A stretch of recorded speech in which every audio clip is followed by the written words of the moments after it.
this is my mission right now, so I'm just saying this in your podcast.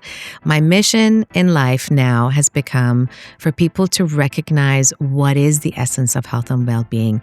And it is your emotional, mental, physical health all in one system. It's one system. We cannot separate it. And when it comes to divorce, because divorce is such a transition, it's such a period of grief and uncertainty that people need to understand that in order for you to go through this transition, you're actually salvaging and going from survival mode to a much, much more grounded, empowered ability to take care of all those three elements for your health and well-being. Welcome back to The Divorce Circle, the podcast where we bring clarity, compassion, and practical guidance to the complex transitions that life brings, especially when it comes to relationships, well-being, and financial health. Today's guest is someone I deeply admire, not only for her professional expertise, but for the genuine care and humanity that she brings into her work. Dr. Maryam Zeineddin is a highly respected physician and thought leader who is passionate about empowering individuals to take ownership of their health and well-being, physically, emotionally, and mentally. Through her work, she helps people better understand how stress, trauma, transition, and lifestyle impact the body and mind, and she brings a holistic, compassionate lens to moderate healthcare. In a world where many people, especially women, often put themselves last, Dr. Z is a powerful advocate for self-awareness, preventative care, and building a healthier relationship with ourselves. Today, we're going to explore her journey, the insights she brings from working with patients, navigating major life changes, including divorce, and the role that health, mindset, and self-compassion play in healing and rebuilding. Dr. Z, I am such a fan of yours. Thank you so much for being here today. I heard you speak at an event 10 years ago, and having you here today it's a dream for me. Can you set the stage for me? How do you define menopause, perimenopause, and the effect on women in terms of their emotional and physical well-being? Well, thank you for having me. I'm honored, actually, that you have been following me since 10 years ago. I can't even remember speaking 10 years ago. But yes, I'm going to set the stage because guess what? I am in perimenopause myself. I'm turning 50 in a couple of months. So it's interesting when everybody talks about perimenopause, menopause, emotional health, they kind of cringe because they're so worried about this time. And I want to tell all your listeners that as much as it is a transitional time and it's a physiologically difficult time, it's also your ability to become your authentic self and not put up with any BS. So perimenopause, we usually say, starts any time actually around your late 30s, can take up to 10, 15 years, and you don't even know you're half the time you're in it, because unfortunately in the conventional world of medicine, we have not even known how to test for that, but we know more now. And then menopause is when you've really sort of not getting your periods for consecutive 12 months. That's when you really are in true menopause. And yeah, there are many, many factors that play in how we take care of our health and well-being. Which in particular did you want to know about?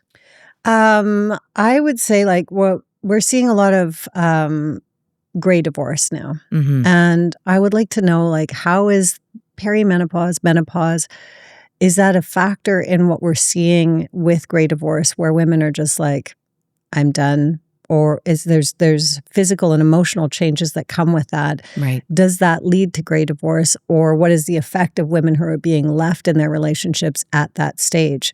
How does that affect their relationships and their transitions to the later stages of life? Yeah, so society will want to make you think that gray divorce is because you're going through menopause, whereas I would like to reframe it. I would like to say that perimenopause and a menopausal stage in life is your inability to endure the hardship and the chronic stress that you have been through. So it is the time where women feel empowered to say no more. And it does factor into your hormonal fluctuations. Your estrogen you're like on a roller coaster with highs and lows. You're going to have sleepless nights. You're going to have mood changes. You're going to have physiological changes to your body. You're going to have your mood being affected. But that doesn't cause your divorce. What it brings up for most women is their inability to not be able to, or their ability to want to put themselves first. Because unfortunately, society has taught women that you're only worthy if you take care of your community. You're only worthy when you put your family first. You're only worthy when you take care of your children. And we're born caregivers. Mm-hmm. And around sort of perimenopause, menopause, because of the hormonal fluctuations and actually decrease in your oxytocin, and oxytocin is kind of where you're just a giver. You just want to give. And when that sort of starts dissipating a little bit, it doesn't mean that you become selfish. It's an opportunity for you to become more self-aware. And you're no longer wanting to be in that constant survival mode. So it's actually a beautiful time to assess and reflect. Are you willing to stay in the current life that you're in? So this is a time when women are reflecting on their identity, their confidence, and their emotional regulation. Is that right? Correct. And I think maybe it's one of the first times women are going to ask themselves, okay, so do I really want to do this for the next 30, 40 years? Who am I if I'm not married? And I think those are really good questions to ask because let me tell you, ladies, for the people that are listening, your body is not going to be kind to you. If you continue with a chronic stress cascade, it is generally around menopause where your inflammatory markers will go up, your bad genes will get turned on. So this is a very pivotal time to know how to care for yourself. So I always say, you don't necessarily have to get divorced, but it is a time to address your relationship and see, are you willing to grow and recreate the relationship that no longer serves you? Yeah, speaking of the hormones of stress, it is that time for most women of this age going into perimenopause and menopause where we're taking care of our children, our husbands, and our parents, and running careers, running the household, and carrying the mental and emotional load. And with all those hormones fluctuating, that stress on the body can potentially lead to illness. Yeah, and absolutely. It's a choice to not go there. Yeah, and I think, people feel, women, we always carry guilt. There's a guilt factor from the moment we become mothers even. There's guilt. Guilt just follows us. And I always say, hello, please, you're not serving me. And guilt will come when big decisions like this have to be made, especially in midlife. In fact, I have patients who tell me they feel even guilty when they are going through their perimenopausal, menopausal symptoms and they're starting to set boundaries with their families, with their spouses, with their relationships that no longer serve them. And I always say, well, guilt is always going to follow you. The question is, how do you interpret the guilt? I have an amazing mentor who told me once, listen, Maryam, guilt is going to follow you. So you better reframe what guilt means to you. Guilt does not mean you follow it and you address what the guilt is trying to protect you from. What you can interpret it as, oh, I'm doing the right thing. So every time I have guilt, I'm like, oh, yes, I'm doing the right thing. You're Very doing the good. right Thank thing. you, guilt. Thank you, guilt, for knocking on the door. Yeah. And guilt ultimately is somebody else's impression of what you should be doing, and you're taking that on. Yeah. So really just focus on yourself and do what's right for you. Because at the end of the day, we have to answer to our own selves, our own minds, our own bodies, our own emotions. Yeah. If we want to be happy, successful, everything like that. And in order to be a good partner, to be a good mother, to be all those things, if we put ourselves first, it's kind of counterintuitive, because that guilt is kicking in saying, I shouldn't do this, I need to do this. But if you give to yourself first, you actually show up as a better person, correct? Yeah, it's actually easier said than done, because we're biologically wired to care for others before we care for ourselves a lot of times. And society is what's taught us that. Even from a young age, as a girl, I remember I had to be a good girl. There was no, I had to be responsible. I was the oldest child of 3 daughters. And imagine that's how a lot of us have been raised. So now you now have been married and you're taking care of your, and a lot of my friends, my patients, my colleagues, they say, yes, I have 2 children and I have a husband. So technically I have 3 children. And a lot of times I think when perimenopause and menopause hits, you're like, there's certain things that are non-negotiable for you. No longer. You want a partner that will grow with you. You want a partner that's emotionally available to you. And if you wake up one day and you're like, I don't have that, then that is not a bad time to start assessing what it is that's giving you that chronic stress. Because chronic stress is the worst thing for your health and well-being. So, I always think of this. Divorce is not a legal thing. Divorce is a health matter. Mm-hmm. And I think it's really important for women to take ownership of their decision based even on their health and well-being. Wow. I just had a moment there where the moment when I realized that I needed to leave my marriage was when I realized that my health was severely compromised being in the relationship. And that was when I realized I had to make a choice to live. Yeah. So you were in survival mode. I was in survival. Yeah. And that was the trigger point for me to say, if I don't leave, there will be health consequences. Almost like there was a little voice inside my head that said, you need to do that. Yeah. And ultimately, through a contentious divorce, I still got breast cancer, but I think it would have been far worse had I stayed.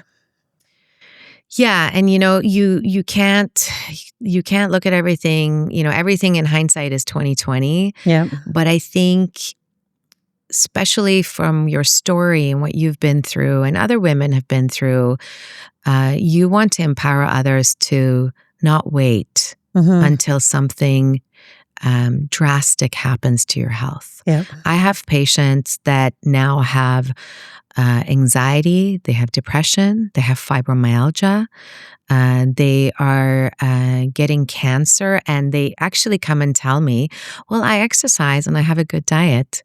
And I always ask about, who's supporting you? Who's at home? What's your relationship like? Because I don't think we realize that the essence of health and well-being is so much more than just your physical health and what you're doing to your body.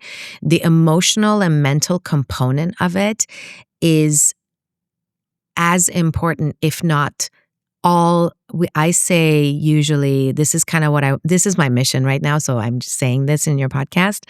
My mission in life now has become for people to recognize what is the essence of health and well-being. And it is your emotional, mental, physical health all in one system. It's one system. We cannot separate it. And when it comes to divorce, because divorce is such a transition, it's such a period of grief and uncertainty, that people need to understand that in order for you to go through this transition, you're actually salvaging and going from survival mode to a much, much more grounded, empowered ability to take care of all those 3 elements for your health and well-being. So I'm not telling you women to get divorced because I'm not divorced or anything. I'm in a happy marriage. But what I'm saying is assess it, be smart, be honest with yourself. Don't go and walk around in the fog thinking that everything's going to be okay and I'm going to endure. Actually, the word endurance really bothers me. And I am a big endurer. Yeah. Yeah.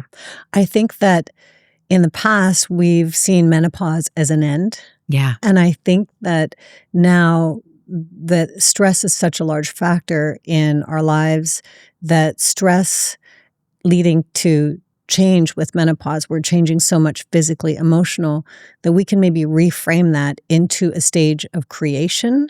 Yeah. And maybe trying to eliminate that stress. Obviously, you can't eliminate stress completely, but to reframe that stress, to find ways to manage that stress so that instead of being in a state of stress where our bodies can't function in homeostasis, we're out of balance, our immune system isn't protecting us from disease and all those things because we're constantly in a heightened state, to take that time to learn how to take care of ourselves better, going from a state of stress to a state of creation and creating new self and new thoughts, patterns, new behaviors around what we want life to be, whether that be in a marriage or outside of a marriage. Because if you have a partner that's willing to come along with you, you can take this opportunity to create a new relationship, create something together, or move through divorce if that's the case, and create a new life for yourself. Absolutely. I think, the notion that menopause is the end is now outdated. We are way more empowered as women. In the world of medicine, we're starting to actually put more and more value and understanding in perimenopause and menopause, although I have to say only 6% of all research goes to women's health research in Canada still, so that could really improve. But I think, we have so many more tools and insights now. We have hormone therapy. We have the ability to make you go through this transition in a smooth and comforting and guided way without you feeling that this is the end. Because yes, okay, I'll be honest, it's not the end, but your freebie is kind of gone. The estrogen component, the hormonal component of your body decreasing exponentially, especially right around menopause. It's kind of like, I don't know how to explain this, but it's kind of like your body is always getting an anti-inflammatory from your, from the time you get your period to the time you stop your period. Your body has the ability to recover, and because estrogen is a vasodilator, it actually opens up your vessels. So it actually gives oxygen to your tissues. And imagine all of a sudden you don't have much of that. Your inflammatory markers are going to go up. So yes, and there is this societal notion that right at menopause, you start aging, you start doing this, okay, fine. At the end of the day, let's remember, women, aging is a privilege. It's a privilege to age. And I think there's a really important phenomena in that. And if while you're aging with grace, there is an opportunity to go through these transitions with grace, with lots of tools. We're here. Now we know so much more. And you need that emotional support where you feel connected to the partner sleeping beside you. Mm-hmm. I mean, is that too much to ask for? It's not too much to ask for. No. Do you think that, speaking of men, do you see stress presenting differently for men than women at this stage of our lives? Yeah, we all have our different coping mechanisms, right? So we were always taught to cope, as in like when you're in a chronic stress, when your sympathetic nervous system, which is supposed to protect you, the fight or flight or freeze mode, sadly, this nervous system was only supposed to be there whenever you're crossing the street, or whenever there's a burglar in your house and you need to run away, or there's an acute stress. That nervous system being on acutely is fine. It actually doesn't harm your body. It's good to be acutely stressed. Right before a podcast, you can be acutely stressed. It's okay. It's actually good stress. But for that nervous system to be chronically on is what brings different coping mechanisms for us that really sabotage us. So for men, they may go into being completely avoidant, absent. They tune things out. They don't want to talk about things. So they go into the flight mode or freeze mode. Whereas a lot of women, they're like, no, we need to talk about this. They go into fight mode. They need to have an element of control. They need to be able to hyper rationalize actually what's happening. And they need the attunement of their partners. And the partner is like, I'm out. I don't want to talk about this. This is too painful. So just to put it in perspective, we do cope differently. We all have very different coping mechanisms. But ultimately, at the end of the day, as long as you can name the coping, you can have more grace for it. So when I see my partner going into, and I feel terrible that I'm mentioning him, but we love your partner, by the way. He's he's a very big so supporter of you. This.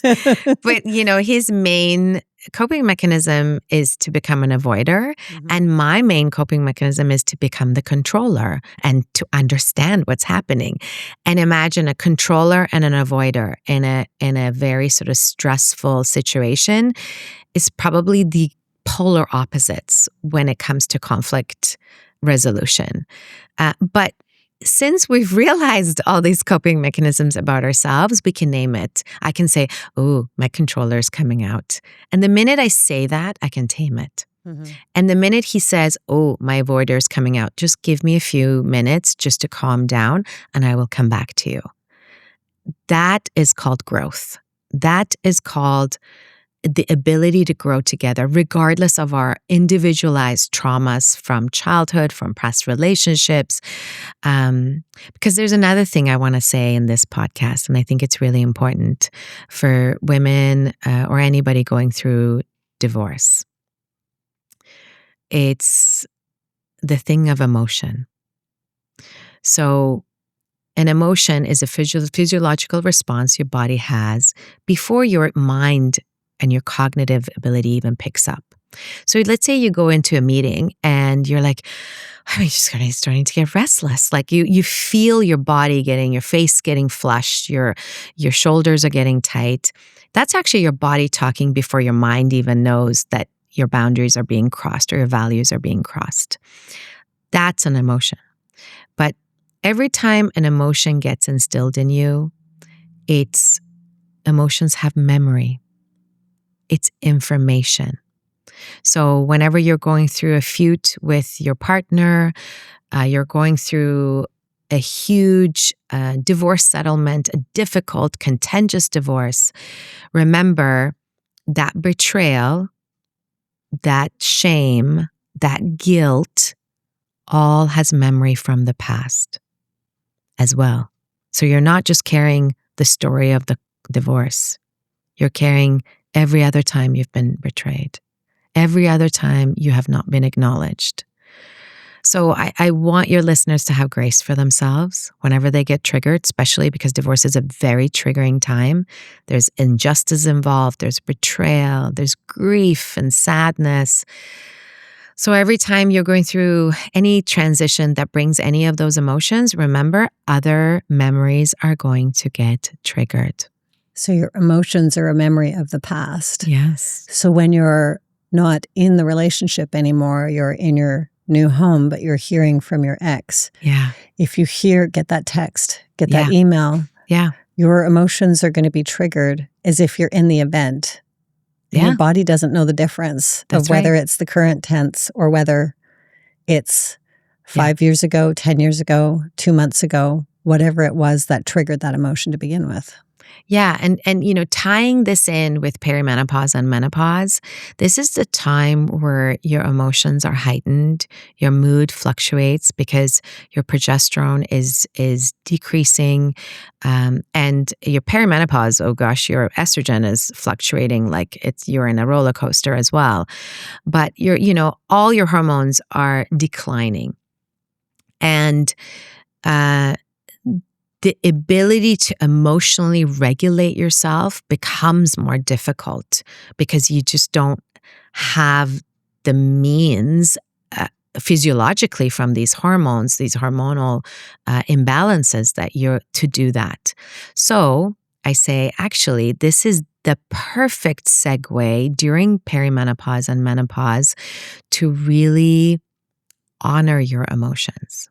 I say to my patients, regardless if they're going through a divorce or not, I say it's really important to honor what you're feeling. Most people, they don't even want to go there because it's too painful. Mm-hmm. They're like, I don't want to feel it because it's going to stay with me and it's going to stick with me for the whole day. And it's too painful. Like, people don't like to sit in pain, not even for a second, especially your male listeners. People get comfortable in pain. Men don't like pain at all. No. Women, they can sit in pain.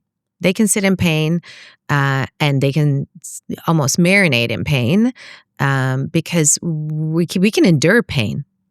The key is you need to remove the emotion from the story and the narrative. And this is what I learned from my phenomenal mentor, Dr. Gabor Mate, when I did the Compassion Inquiry course with him. And it was a year-long course, and it was the most painful experience of my life, but the most insightful and the most amazing trauma work I've ever done. And I do Compassion Inquiry with my patients, and I do offer it during my counselings as well. And it's basically, what it does is it brings you to your body. When you think of your divorce, where do you feel it in your body? And people are like, I don't know, I feel it everywhere. But we do a grounding exercise. We remove the narrative about how terrible it was and how unjust it was and la la la la.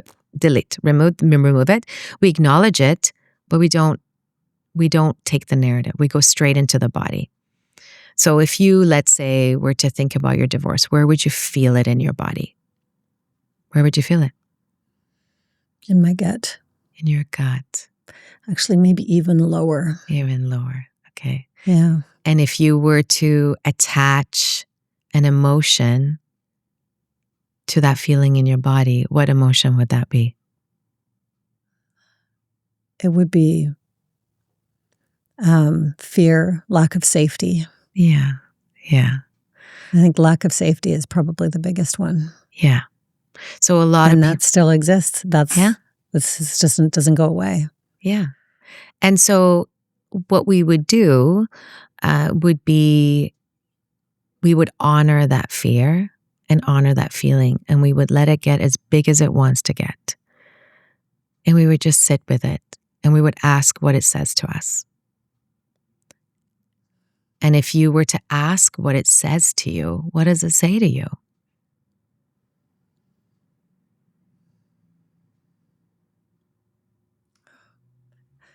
That's a big one. Yeah. That I need to protect myself. Yeah, that's right. That I have to have this armor to protect myself, that I can't be vulnerable, that I can't. Yeah. The sad thing is that the narrative is, who am I if I can't protect myself? Who am I if I can't protect my family? What kind of person can't protect themselves? You tell me. Someone that's incapable, right? Mm-hmm. Someone that's not enough, not worthy. Yep. So, and that's the core value we need to question. We need to honor that part of you that needed to protect you. And we need to tell that part of you, it's okay. You did what you needed to do, and you did the best you could at that given time. Yeah. So the somatic work is to honor it. I am not enough is big. Yeah. I am not smart enough. I am not enough. That's the core right and there. you have to forgive that part of you that didn't move as fast as it could have, you know? And actually feeling it in your gut. There's other emotions that usually come up. There's a lot of shame that comes up. Shame is the most negative emotion a human being can feel. And usually it comes from judgment. Judgment from yourself, from society, from others. So this is the work that makes me so excited because it goes to the core. Yeah. And I'm so sorry I did this to you on your own podcast. No, this is amazing because you don't hear a lot of physicians talk about core emotions, about guilt, shame, fear. Yeah. That doesn't come into the dialogue when you're sitting in an office. Yet it is really, when you think about the whole being, we are more than just the physical, biological. We are emotional. We are physiologically, there's so much more going on that isn't necessarily studied. Yeah, and then that's kind of my mission to, change and marry the conventional world with the amazing wisdom of the traditional world. Because ultimately, I think the true essence of healing and well-being has to come from doing that work, So what are some of the early stress signs that women can pay attention to, that they're in an overwhelming state of stress? Because if you've been running in a state of stress for so long, how do they know that it's become too much, that they need to that it's taking a toll on their physical and mental health? Yeah, it's interesting because, women, they overfunction. They're very high functioning individuals, and they'll just go in that hamster wheel without even noticing what's actually happening. So I want to bring it back to, rather than noticing what's happening to them, I want to give them tools in order to notice. Because if you are not attuned, you won't notice. I mean, yes, you'll have perimenopausal symptoms. You'll have poor sleep. Poor sleep is one of the number one indicators that something's up emotionally, physically, mentally. So when people are like, I just don't sleep. Yeah, no, I just, I've never slept. I'm like, no. We need to go deeper into this. So sleep is the number one, I think. And the constant fatigue. A lot of women are like, yes, I'm just constantly tired. That's just who I am. No. That's not okay, ladies. First of all, as a conventional doctor, I would do a fatigue workup for you. I would check everything possible physiologically and endocrinologically to make sure that, there's nothing wrong with your thyroid or iron, your B12 or vitamin D. And I don't want to just pin it on perimenopause. I can't pin everything on perimenopause. Yes. But yes, there's a component to that as well. But if you are with a true practitioner, a person that knows you longitudinally, that's why I love being a family doctor, is where they have a relationship with you. They know you. They've seen you in every stage in your life, and they can pick up when things are just not right.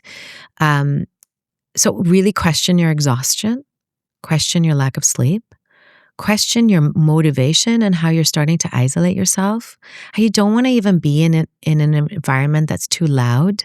Some people also start becoming very controlling about their weight. They get obsessed about certain elements of their physical health. I have friends that have become obsessed with exercise. Like to a point where I'm like, oh my goodness, okay, well, why are you exercising 3 times a day? This is not healthy. Anything in excess is a concern. So if you notice yourself doing something, or you're just doom scrolling for hours on your phone at night, you're allowed, ladies, to doom scroll for 20 minutes, maybe max 30 minutes at night, but that's it. Put a timer on your phone. Yeah, put a timer on your phone and put your phone away about half an hour before you go to bed. So what I want to give them is the care. Is that okay with you? Yes. Yeah. Okay. So I give this formula to all my patients. And so I wish I could just disseminate it to everyone, just write it in a prescription, and I will make it happen I will. That's also on my list to do.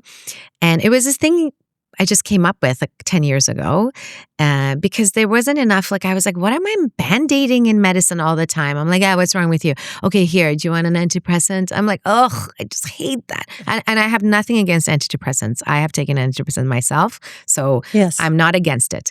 But I think there is a way to empower patients to really address their lifestyle and their worthiness and their inability to be accountable to their lifestyle change. So the formula is CARE, C-A-R-E. C is calming the mind. How do you calm your mind every day? And they're like, I don't know. I go and maybe listen to some music, and you can listen to music, but ideally you can never fully calm your mind. Your mind is you're going to have minimum 60,000 thoughts a day. And I got to tell you, most of it is rubbish, because the minute somebody told me this, I was like, oh my gosh. Okay, ladies, this is an aha moment. You are not your thoughts. You are the awareness of your thoughts. And I want to say this again. You are not your thoughts. You are the awareness of your thoughts. So if you have thoughts of, I can't believe it, I would just want to kill this person or do this to this person, those are all just rubbish. Those are all just thoughts. Those are all, or I can't believe I did this. And then you're just judging yourself. Your thoughts are usually goes to judging yourself, judging others, or judging your situation. It's always thinking in the future, and that's where anxiety comes from, because you're planning, because you're not fully here, or you're reminiscing about the past. If I would have done this, maybe my relationship would have lasted. So the calming the mind is bringing you to the present moment, however you can do it, formal or informal meditation. I'm a restless human being, so I started with a walking meditation because I couldn't sit. And I started listening to, I think it was Headspace at the time. And I listened every day, and I walked for 10 minutes a day. That was my thing. And I was like, I'm doing it. It's like religious thing for me. And now I can go to a meditation retreat and sit for an hour and a half, for 5 hours. I can actually do it now. And I am more grounded. I know how to ground myself. And these are the tools you need for the C. So what do you do? Meditation. Oh, good. Yes. Okay. I'm a huge Dr. Joe Dispenza fan. Oh, good. Great. I just finished my 3rd retreat. So the last one was 7 days. And it really did allow me to become present. Yeah. And to become conscious of those thoughts so that I can't go unconscious again. Right. So becoming conscious of those negative thoughts and emotions and letting go of the past and creating a new future. Yeah. And when I look at what has created in my life in the 2 years since I did my first retreat, I'm living my future self. And I really do attribute that to meditation and slowing down the brain waves and taking that time for myself every day. And so many people have said to me, I can't calm my thoughts, or I couldn't take that much time. And meditation acts as an extra sleep cycle.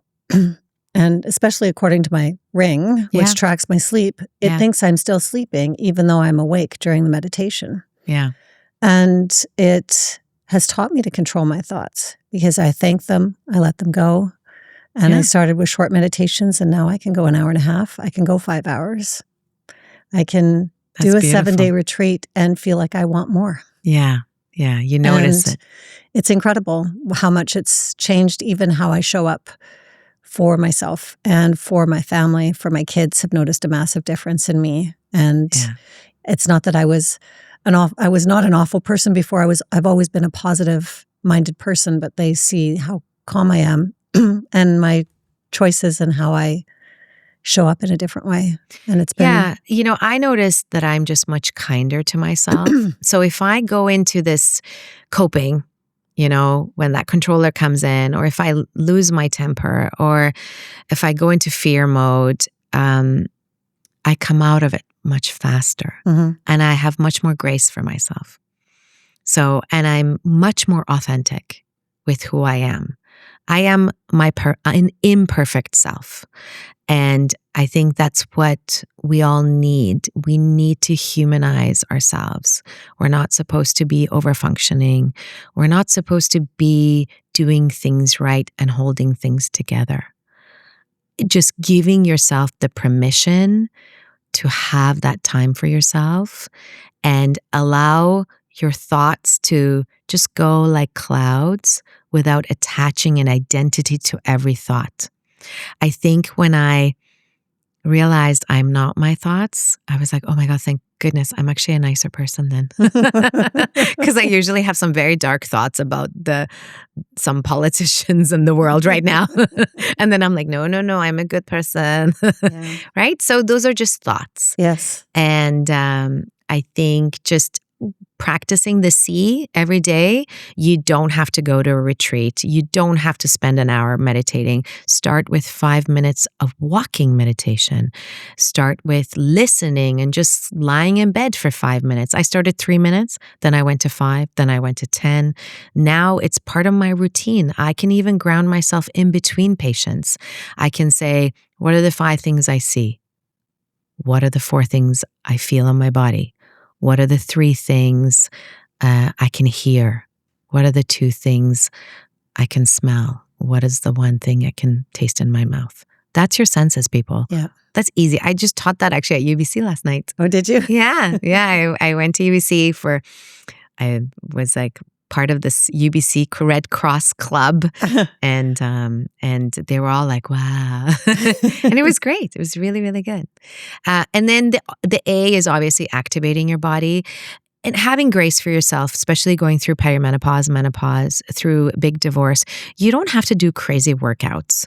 I think women are not kind to themselves because we have that endurance piece. Remember, really listen to your body. You can do your crazy workouts, but all you need is 150 minutes of, moderate exercise in order to protect your heart and decrease your risk of cardiovascular and stroke. And that's the number 1 killer actually for women is cardiovascular and stroke. So, and then for perimenopause and menopausal ladies, it's really important to start lifting some weights. I do that 2 times a week now. I'm trying to make it to 3 times a week. I'm not a big fan of it, but I do it because I want to protect my bones from osteoporosis and I want to actually improve my longevity.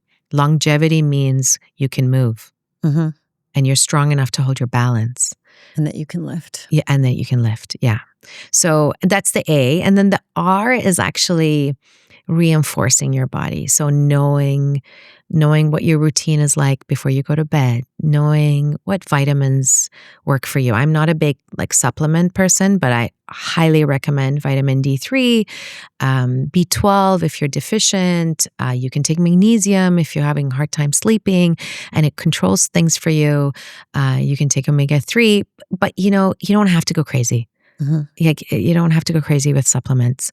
And if you need help during your perimenopausal stage and menopausal stage to consider hormone therapy or other modalities. And there are some that can do hormone therapy if they've had active, hormonal cancer.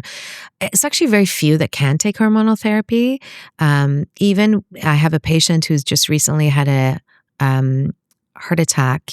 I always thought that cardiovascular was like an absolute contraindication for hormone therapy. And now cardiology is coming around. So it's actually kind of nice. We have a lot of other non-hormonal modalities for this stage. And so that's the R. And the R can also mean just seeing a counselor, doing somatic work, doing compassion inquiry, finding practitioners where you can go on your healing journey, going to physiotherapy, going to massage. Massage actually calms down your nervous system. And then the E is my favorite, which you and I are doing right now. We're engaging our soul. Oh, yeah. I love that. Yeah. So, starting your something that brings a community together, meeting up with the friend that is the most soulful individual that can lift you, doing volunteer work, doing doing work that feels purposeful and intentional. I think women don't give themselves enough grace to be able to do something for themselves or for others that engages their soul. So I feel like I have to thank you because you just engaged my soul today. You engaged mine as well, and my purpose, which is making a difference in other people's lives. And I think that today, if anybody was listening, that we have definitely made a difference here. You have made a difference with your words and all your wisdom, which I just appreciate so much. When it comes to engagement, I think that is a big piece, no matter whether we are married or divorced. I think that's an important part for women at all stages of life, and that we should always keep up with that regardless. And I do tell that even to my daughters, that when they're feeling down or low or something's not going right for them, it's like, why don't you go out with your girlfriends? Yeah. Go see them, because you'll feel a lot better afterwards, after you have some community and just some place to release and let go. Yeah, community is actually one of the biggest pillars for our health and well-being. So health and well-being is not only an individualistic responsibility, but the community aspect of health and well-being is so important that now as physicians, we're also socially prescribing. We're socially prescribing a connector that can be with you if you're feeling alone. We are socially prescribing you going to the art gallery and seeing the Emily Carr. I mean, these are things for people that even don't have friends. Yeah. But if you do have friends, if you have a community, if you have a village, please lean into them when you're going through something as difficult as a transition of divorce, because you will need them. You will need everybody to be there for you, and ask for help. I think the number one thing is there's so much shame and guilt that we start isolating ourselves. And I want to say to you is that you are not doing this because you're being selfish or you're going through menopause or perimenopause. It has nothing to do with that. It's just that during perimenopause and menopause, you're awakened to know what serves you and what no longer serves you. So you're no longer there to endure, and you're there to make sure that for the next stage in your life that you stay healthy and true to yourself and your essence. Thank you very much. Thank you so much for being here today. Thank you. I really enjoyed our talk. I did too. Thank you for Thank being you. here. Dr. Z, thank you so much for this insightful and grounding conversation. Your work is such an important reminder that our health, emotional, mental, and physical, is not separate from our life experiences. It's shaped by them, and it deserves to be cared for with the same intention we bring to our relationships, our finances, and our future planning. To our listeners, if you're moving through a divorce or any major transition right now, I hope today's episode encourages you to slow down, check in with yourself, and remember that caring for your health is not a luxury, it is foundational. If you found value in this episode, please follow, subscribe, and share it with someone who may need this message today. And as always, thank you for being part of the Divorce Circle, where we remind you that you do not have to navigate life's transitions alone. Until next time.